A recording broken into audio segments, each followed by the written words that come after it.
Hello, everyone, and welcome back to the CLSR. And I'm your host, the counselor. Now, we've been talking about real wealth in the last two episodes, and we've got to some fundamentals.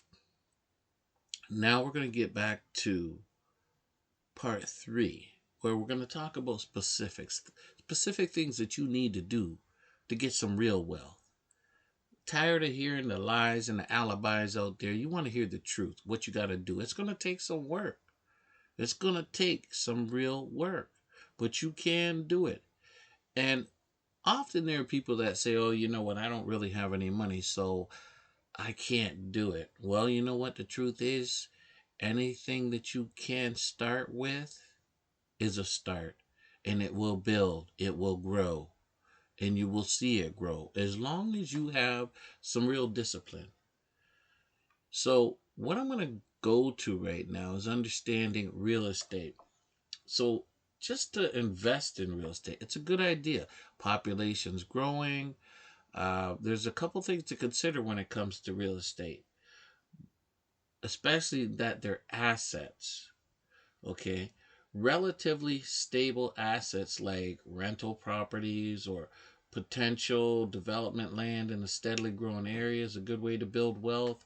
As with any investment, there are no guarantees. Many people, however, have done quite well with real estate. Such investments are likely to appreciate in value over time.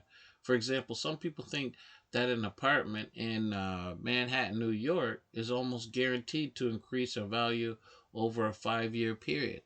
Well, there's a number of places out there now, cities.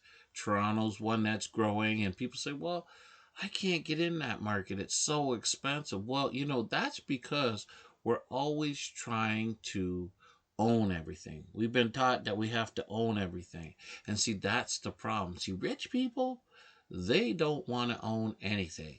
See, they rent or they lease. Okay, so let me give an example. So let's say you're in Toronto and the average condo is $500,000. Now you might be saying, "My goodness, I don't have 500,000. I'm working, I'm hustling hard, but I don't have $500,000. What am I going to do? How am I going to make some money?"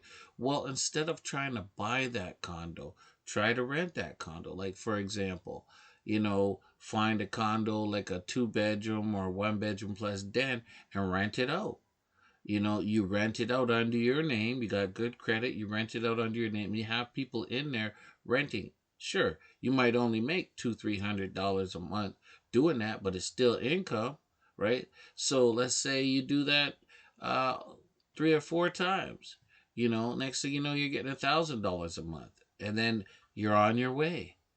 So and maybe you don't want to go to that expensive location in downtown. Maybe you want to go a little further north where it's a lot less expensive to rent out, or a smaller town that's growing fast. You can rent out a place there and have people rent it for you.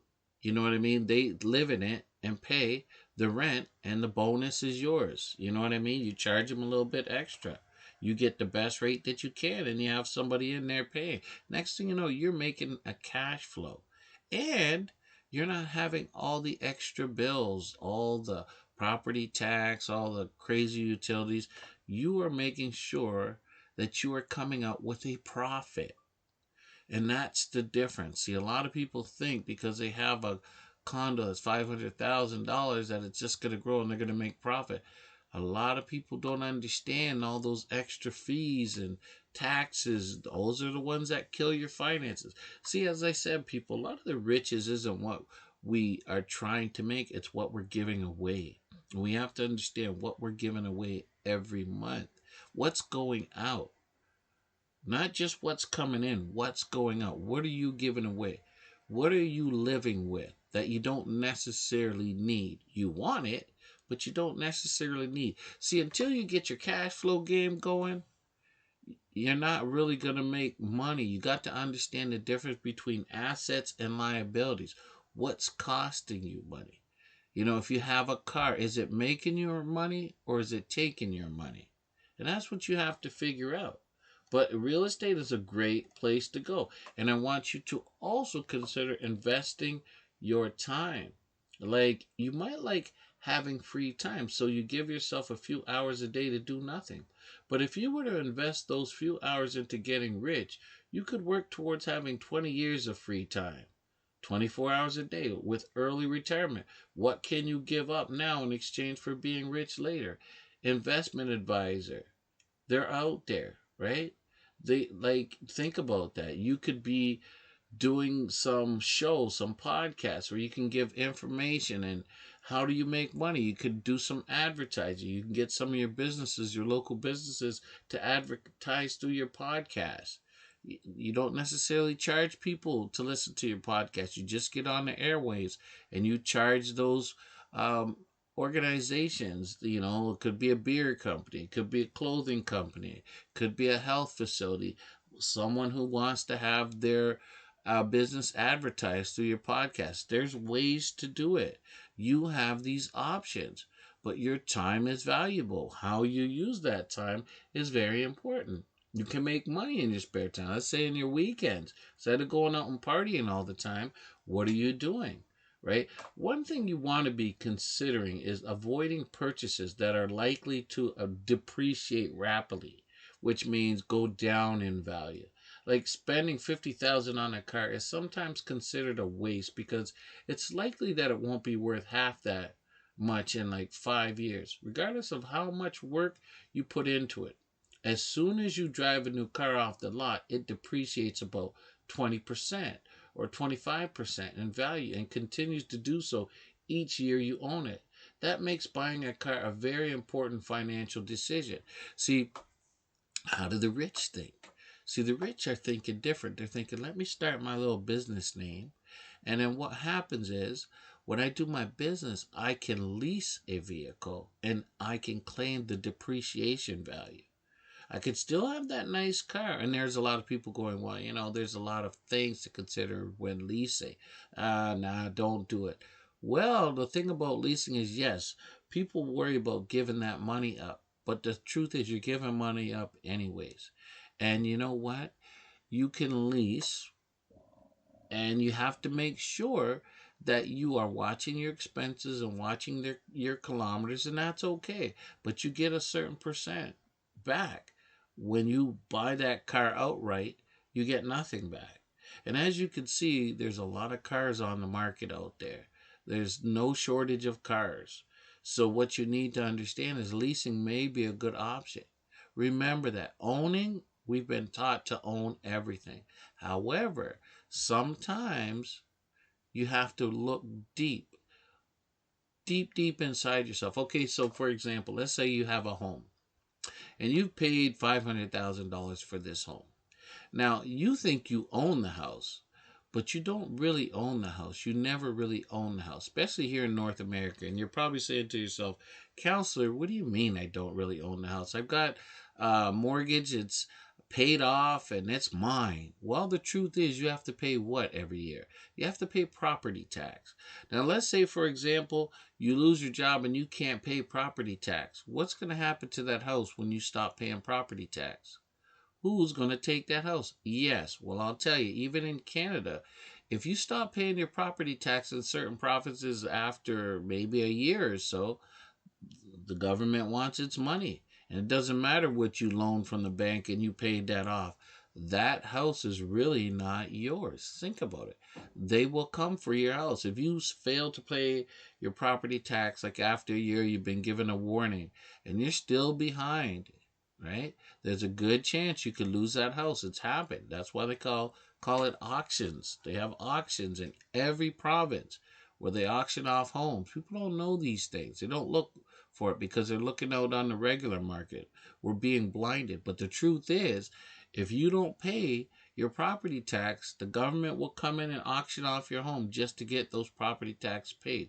Same in the United States, right? So you have to pay. So that will make you wonder, is that really my house? Oh, maybe the structure is, but the land is owned by the government, right? Because if it was all yours, you wouldn't be paying anything. But the truth is, you're paying property tax. So think about that. Another thing you need to think about is, let's say, for example, you bought a house and they're building a highway, and they need to get that highway, but unfortunately your house is in the way. Did you know that the government can come in? They have a rule where they can come in. They'll offer you market value for your home, but you don't really have a decision when it comes to them taking your house. They could say, "Well, your house is worth 500,000. We'll give you the 500,000 and we're taking your house." And you're going to go, "No, you can't take my house." And they'll say, "Yes, because it's for the public, right? Public use, think about that." So they give you your 500,000. Oh, sure, you try to go to court to fight them. However, you're not going to be successful. So there's things to think about, right? There's things to think about when it comes to ownership. Sometimes ownership is not the best option, right? Having people pay for you under a business name, that could be a great option. Think about it, right? Let's say if you do have a house and you have it under your business name and someone's renting it, that's actually essentially a business. Someone's just renting out a house. That to me is a business. They're paying, right? Utilities are getting paid. Somebody who's out there working. So you got to change your mindset from being poor to rich. Rich people think a little different than poor people. You have to snap out of it. You have to understand the benefits. And I strongly recommend, as I have in the past, that you understand a little bit about taxes. See, a lot of the things that we hire people for, we think, oh, they're so complex. Well, they make them complex. You can simplify many different things. You can advocate for yourself in many different instances, believe it or not. Think of your accountant, right? Up until a certain level, do we need to be paying $500-$600 a year, or $300-$400 a year for an accountant for taxes? Think about your basic personal tax. If you have basic personal tax, actually you have a guide, and if you do the step-by-step procedure, just try it. Follow the guide. You'd be surprised. People are afraid to do things themselves. We're passing all our responsibility and our knowledge to other people. We let other people do our thinking for us, you know? And once we get used to doing that, we lose big time. So if you have personal taxes, some of you are giving $200-$300 a year away for somebody to do your personal taxes, when you could sit down, spend an hour, and save $200 or $300. You know, if you're not running a big business and they audit you, what are you worried about? Do you understand? You shouldn't be worried about anything. If you got personal taxes, you could do these taxes yourself. I really want people to start thinking when they spend. Don't spend money on stupid stuff. It's hard enough making a living, but it's hard and painful when the things you spend your hard earned cash on are financial black holes. Reevaluate the things you spend money on. Try to figure out whether they are truly worth it. I told you, people, like when you go to a mall, for example, and you see something that you like, I want you to take this strategy and apply it in everything you do. When you see something that you like, say to yourself, okay, I'm not even going to look at this thing until 48 hours later. I'm not going to make a decision. I like it. I want it. However, if you want to decipher between wants and needs, what you're going to actually do is you're going to go 48 hours without purchasing it. Put it on your list. Go, I like this. This is what I want to get. And so many of us, what do? We get caught up in the propaganda machine.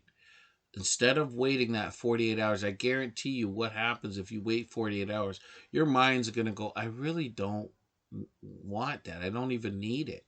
However, we've been trained through the propaganda machine, which is the sales strategies that are put in. Oh, get this. It's the last one on sale. Get this sale. You got to get it now. Or we're having a sale right now, so you better get it because it's going to be the last one. Well, that's what they try to train us on. They try to train our brain into thinking if we don't get it, we're missing out on something.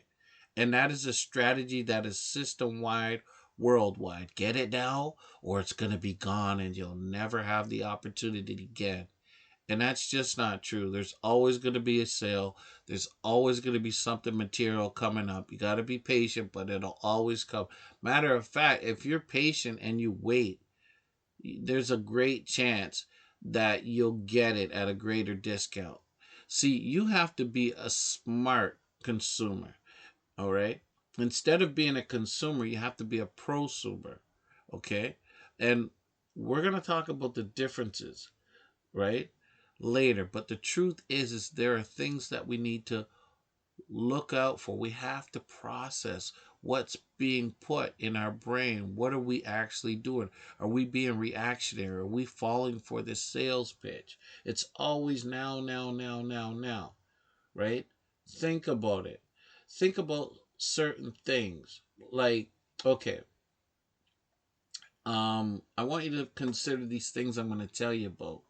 And really think about if you really need them. Casinos and lottery tickets.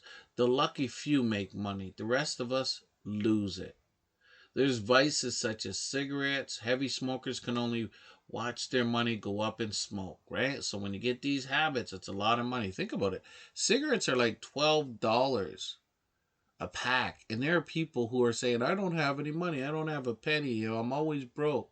Well, you're not broke because you're buying a pack of cigarettes every day. So that's $13 that you're throwing away every day. Imagine in 1 week if you saved that cigarette money of $13. Like in a 7 day, you probably will have about $84. $84 a week. So 80 times 4, that's 300. Let's say approximately $330 a month that you are throwing away. Can you imagine that? And 3 times 12, you're looking at $3,600, right? $300 each month times 12. You're looking at $3,600. That's a good example. Do the math. That's a good example of how much money we're throwing away. Now, $3,600, closer to 4,000 when you think about it. Think about the compound interest on that alone just by habits, bad habits that we pick up. Now think about somebody who's not only buying cigarettes, they're also buying what? Booze. They're buying liquor. They're buying cases of beer. And all this money is throwing away. I told you, you're already rich, but you're throwing it away and you just don't even know it because you've been conditioned. Classically conditioned. Maslow is one theory, right? The hierarchy of needs. But think about being classically conditioned, where we're conditioned to think that we have to have this or we need to buy this. And think about it. It makes sense that people smoke cigarettes and drink beer all the time. There's commercials out there telling you to do this. And we're watching them, or advertisements, right? You drive down the street. You can't go anywhere without this propaganda machine feeding your brain. You drive down the highway. What's on the signs? Not safety. You're driving down the highway. There's advertising for the next product. So, of course, our minds are being programmed. We can't turn it off. And that's something we're going to talk about. See, there's huge markups like candy at the movie theater or drinks at a club. And I thought about this. You know, when you go into a movie theater now, has anybody thought about this? Right? Think about it. So let's say you buy a pack of candy at the movie theater. So a pack of candy is going to be $5 or $6 just for one pack. And then the popcorn is going to be another $5 or $6. So a pack of candy, a small thing of popcorn, and a drink is going to be almost $20. Now, if you do the basic math, you go to the dollar store, get a juice box, grab that pack of candy. Do you understand? Bring in your own popcorn. Ain't nobody checking your bag. You can bring in yourself a backpack. Nobody's going through your backpack. But the point is, I used to do that. I used to go and buy my own candy, and I could buy a bunch of candy, get my own drinks. Once you sit in that movie theater, you're in the dark. And you can bring your stuff and eat your stuff, and 99.9% of the time, nobody's ever said anything to me, whether they like it or not. It's too late. Once I'm watching that movie, eat my candy. Nobody's running around inspecting you. See, but then people don't think that way. They're getting a killing. They're not only getting a killing on the movie, right? They're getting it on your wallet. They're taking advantage of us. And, oh, that's part of the experience. Yes, okay, so let's say you want to do it. But think about changing it up every once in a while, right? Be a smart. See, once you start changing the way you think and the way you act, you start to see more benefit. Pay yourself first. There's huge markups out there that are being put on us, and we're not even paying attention. Think about drinks at a club. That's another one. You go to a club and you start buying these drinks, $6, $7 for one drink. Yes, you have to enjoy your life. However, you have to do everything in moderation. Stop blowing your money. Next thing you know, you have 5 drinks and you're over $100. Well, I gotta. Listen, unless you have great cash flow and you learn how to make money and claim half that stuff, you're blowing it. Tanning booths and plastic surgery. You can get skin cancer for free outside if you like. And do nose jobs and Botox injections ever look as good as promised? Learn how to age gracefully. You're not the only one getting older. People just are buying into this propaganda machine. First class plane tickets?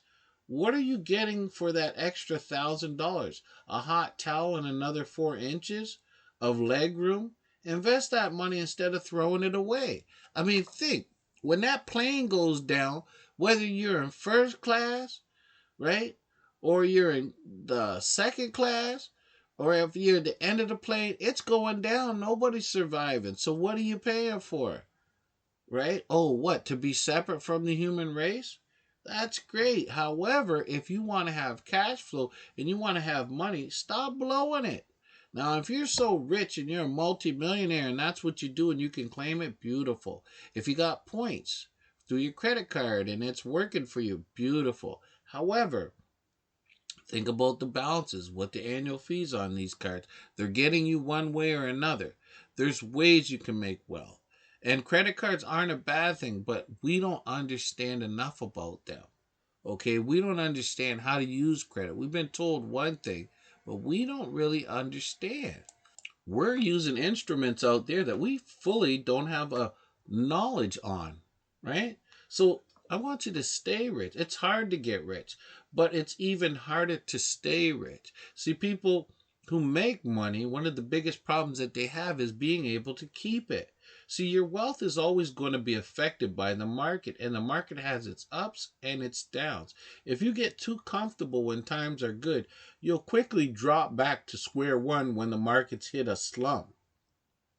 If you get a promotion or a raise, or if your ROI goes up a percentage point, don't spend the extra. Save it for when business is slow and your ROI goes down 2 percentage points.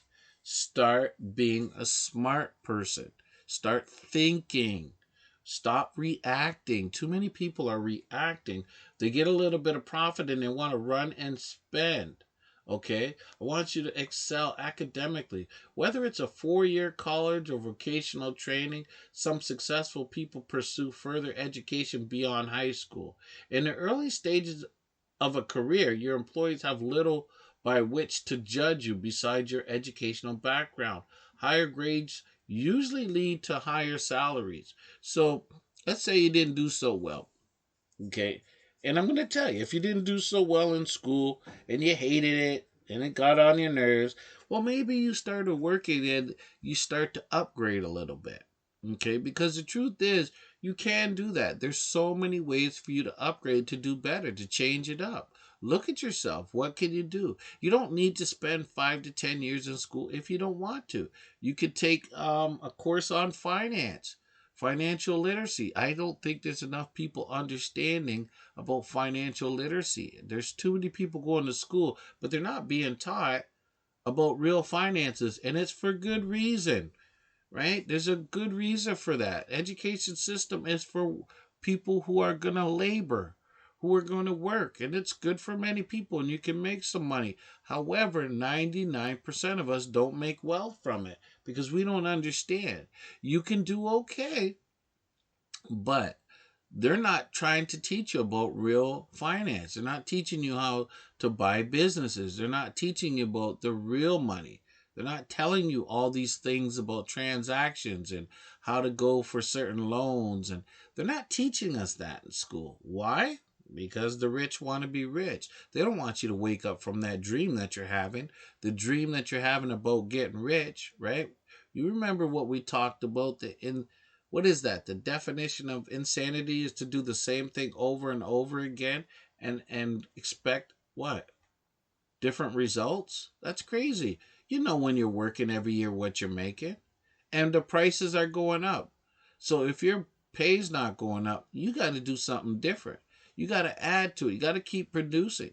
And I know that sounds stressful for a lot of people, but it doesn't have to be. Do something that you love.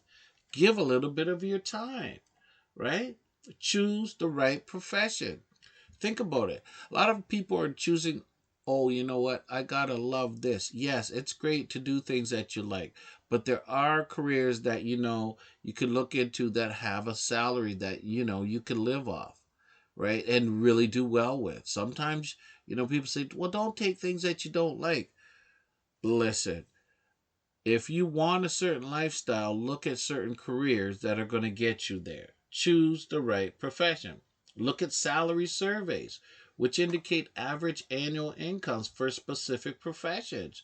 Your odds of getting rich are diminished if you pursue a career in teaching as opposed to a career in finance. Here are some of the things that I'm going to tell you about. Like, think about doctors and surgeons, right? Making a whopping 200,000 plus per year. Petroleum engineers who work with gas and oil companies can make a very good living. In most cases they make upwards of 135,000 per year. Attorneys, lawyers, top, they have what, 130,000 per year minimum. IT managers, they make pretty good money. Now, let's say you can't be a lawyer, a doctor, or a petroleum engineer.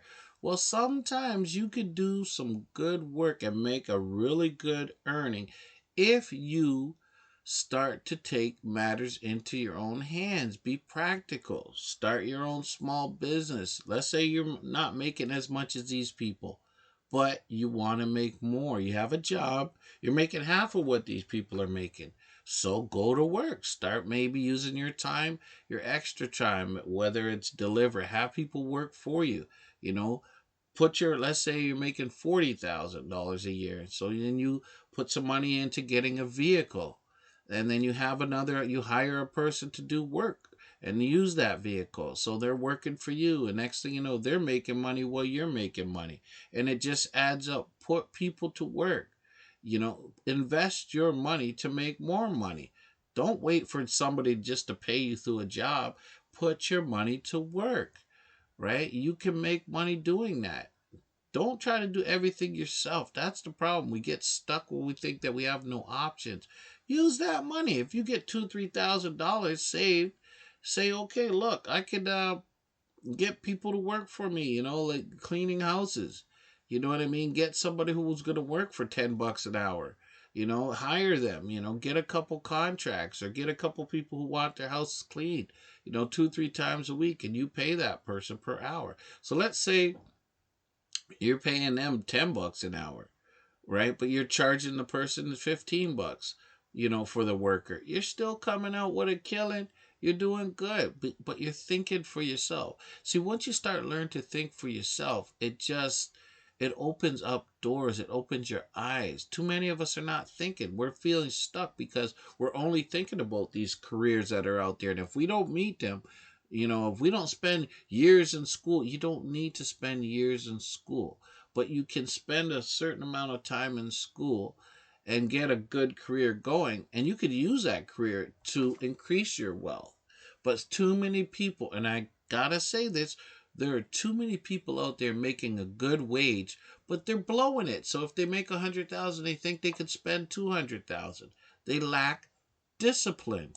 And some of you people are sitting in them small towns where you're crying and complaining all the time about the work that you don't got. Oh, there's no work here, and it's been dead like this forever. You're doing the same old things, but you're afraid to get out and move. Or some of you have excuses that, what? Oh, I can't move away from my family.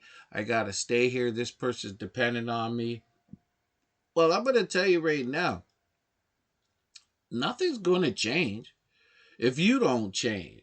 So you got to choose the right location. Go where the good jobs are. If you want to pursue finance, for example, there are far greater opportunities in big cities than in rural, low populated areas. If you want to build a startup, you'll probably want to consider going to Silicon Valley, some place like that. If you want to make it big in the entertainment industry, you might have to go to LA or New York. You might have to go where the money is. Stop waiting for the money to come to you. Go after it. Like it. I don't really want to hear these people who are always talking about, oh, the rich, this, your money corrupts. And money doesn't have to corrupt. Money can do some good things if you know how to use it. You can help people help themselves, right? People always talk, but they want you to think that way. They want you to talk that way. They want you to hate the rich person. They want you to hate money. Oh, money's evil. Money's evil if you use it for evil things, right? Get an entry level job and work your way up. Play the numbers game, apply to many places, and subject yourself to lots of interviews. When you get your job, stick with it and get the experience you need to advance. Some of you people who are getting jobs, some of them are just getting jobs to have a job, but then you're surprised when the job doesn't last because you have no transferable skills. Like you got to have a skill. That general stuff is not good for you. You have to develop a skill that you can apply in different environments, right? Sometimes you have to change jobs and employers. Once you've gotten some experience under your belt, consider finding a new job. By changing your environment, you can increase your pay and experience different corporate cultures. Don't be afraid to do this several times. If you're a valued employee, it's also likely your current company may offer you a raise or other benefits if they know you're looking to leave. Consider these things, right? Too many of you are afraid to make the change. You get complacent, comfortable, and then you get afraid. You get afraid to make a move, right? So when you want to make a move, you've been so conditioned that you're like, if what's on the other side of that fence, I'm too afraid to know because I become comfortable and complacent. You stop focusing on your real wealth. I also want to say that I want people, when they start thinking about this real wealth, to reduce some of your living expenses. There's too many of you buying things you don't really need, right? And I'm going to say something that's going to offend a lot of people. I don't want to, but I got to. Try extreme couponing. People are like, couponing, that's ghetto. That's like food stamps. Listen to me. There's something in some of that couponing.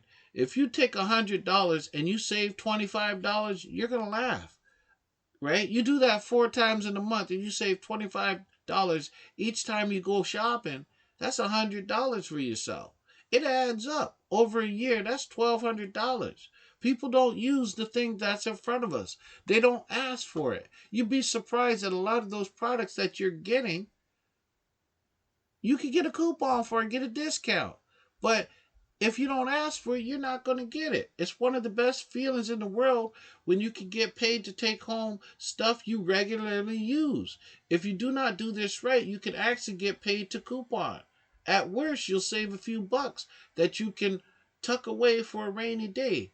And at best, you'll get tons of free stuff and will be richer in the process. How many of us? Okay, so think about this.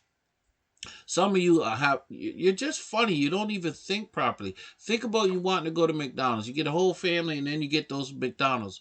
You know they give those coupons, right, in the mail where you buy the burger meal and you get another one free. Well, I want you to think about that. Apply that same thing to your grocery list, right? You want a burger with fries and buy one and get... That is money that you are saving big time, but we only apply it to restaurants like McDonald's. They're the smart ones. They appreciate your business. They want you to come back. Well, these grocery stores, they know you got to go there. Most people aren't thinking about it. You believe you can actually look up some of these companies. Think about a product that you buy regularly. A cheese company, let's say, for example, that you pay $6-7 for that cheese. And what you could do is you could contact the company, get yourself a coupon. And next thing you know, you got 5 or 6 coupons when you go, boom. All these apps out there, there's discounts galore. But people don't think about it. They don't think they could save. We're too used to paying. We don't ask for anything anymore. We just expect it. We just go. on our daily routine without thinking. We don't ask for, look, you can go into a store, get a pair of jeans, and it could be for $29.99. And then if you go there and you say, hey, can I get those jeans for $25.99? A lot of them will say, no, the discount that's applied. But if you go to those big box stores, they're going to say, no way. That's as low as we're going to give it. But if you go to some of those smaller shops and you say, hey, listen, I see you have a sale, but I'm going to pay $25 for it, they're going to be more willing to deal with you because they need your business more than these big box stores. So we have to start changing our mentality, right? You have to use some strategy. Buy in bulk. If you can buy in bulk, that means you're making some savings and you like it. Sometimes when you buy in bulk, it makes sense, right? It's not the easiest way to shop, but it's usually the most efficient. If you can borrow or buy into a membership to a bulk retailer like Costco, it can make real financial sense. In some cases, you can find brand name products for sale at serious discounts.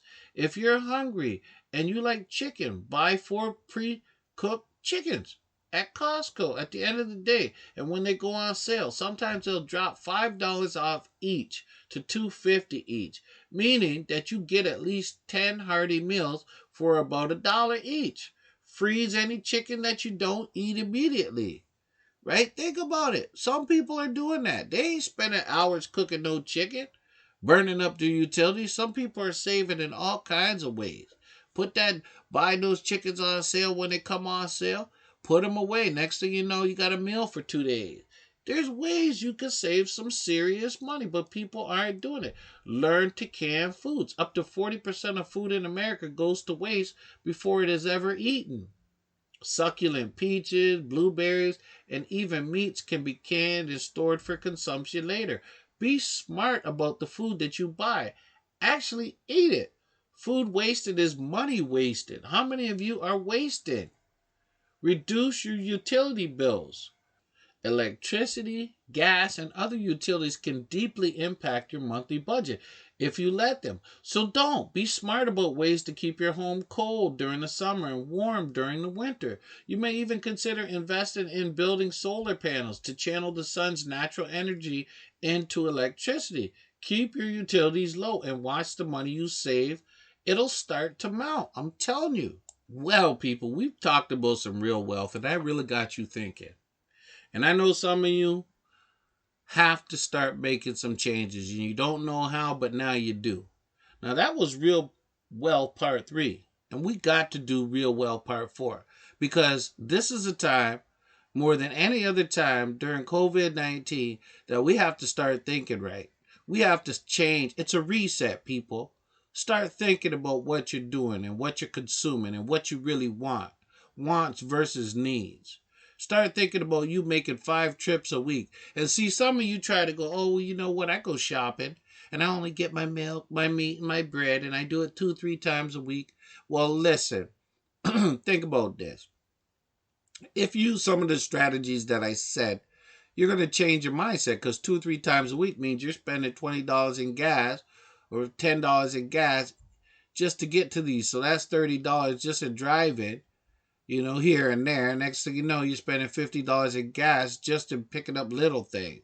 And then you got to do the big shopping on Saturday. So here you are. You're wasting money in gas. See, some of you don't even think. You get, I seen bread on sale for $1.50 at Food Basics. So you drive 15 blocks to buy that bread on sale for $1.50. Meanwhile, 2 blocks from your house, bread's $2. So do the math. You're not just saving 50 cents. You're saving gas. So how many of you are thinking that way? You're not. You're just thinking you're not doing the real basic. They're not teaching this in school. They're not teaching what you give away is your wealth. So I want you to stay tuned for Real Wealth Part 4 because it's coming. And we're going to talk about real wealth. And we're going to get into the specifics of what you need to do and how you need to think because this is a reset. So I want you to be like the wise old bird and spread the word. All right? Start talking to people. All right, take care.